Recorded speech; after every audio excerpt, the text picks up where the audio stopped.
So I go, what's going on in the main room? And they go, Dick Gregory. I go, what? They go, Dick Gregory. I go, Dick Gregory is on stage right now? And they were like, yeah. And I went in there, and the guy was fucking hilarious. Still funny as hell, still edgy. Talking about topical stuff. He was talking about Paris. He was talking about all this just right up to date stuff. He was fucking amazing.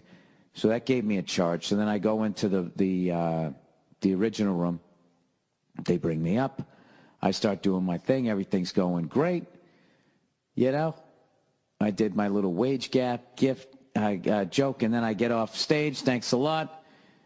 And all of a sudden, this lady, she comes up to me, and then she just wants to present her case. She's like, well, actually, I'm in my mid-30s, and now I'm at an age now that when I go out with a guy, he wants to go Dutch. He expects me to pay for half. And then I just go, well, yeah, you should. You should. I don't think it's asking too much. You're in your 30s.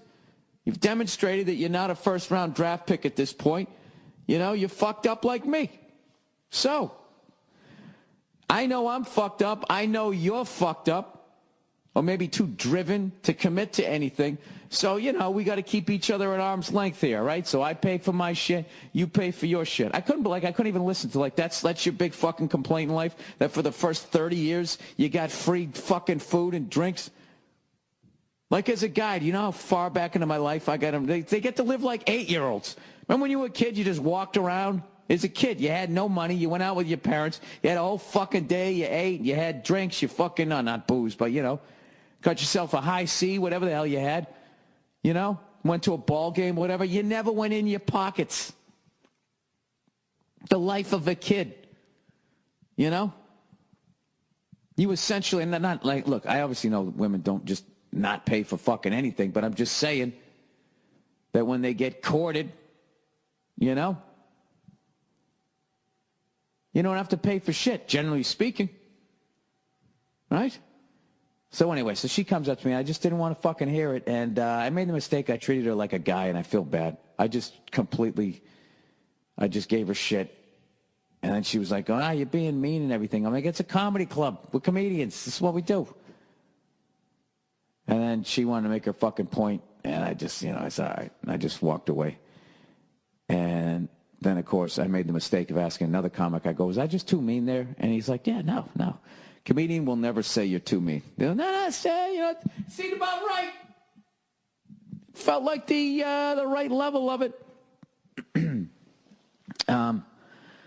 That's a pet peeve of mine. I don't like when I'm standing on stage and you could heckle me while I'm making my point. Instead, you don't. You wait till I get off stage, and then you want to have some fucking, Charlie Rose conversation about what the fuck you think of the joke. I don't give a shit at that point. I would much rather that you yell out during my show. Like, hey, I'm in my 30s. I got to pay for a date. Then we could have had that hilarious conversation, a little back and forth. But instead, I got to get off stage, and then you come up to me like I'm being debriefed after my shift. You know what I mean? See where I went right, see where I went wrong. Like, I don't want to fucking hear that. But you're more than welcome to heckle me. I don't give a shit. I don't care about that, I'm up there. It's me and the mic stand. I feel safe. Who's kidding you? I was probably too much of an asshole. What do you want from me?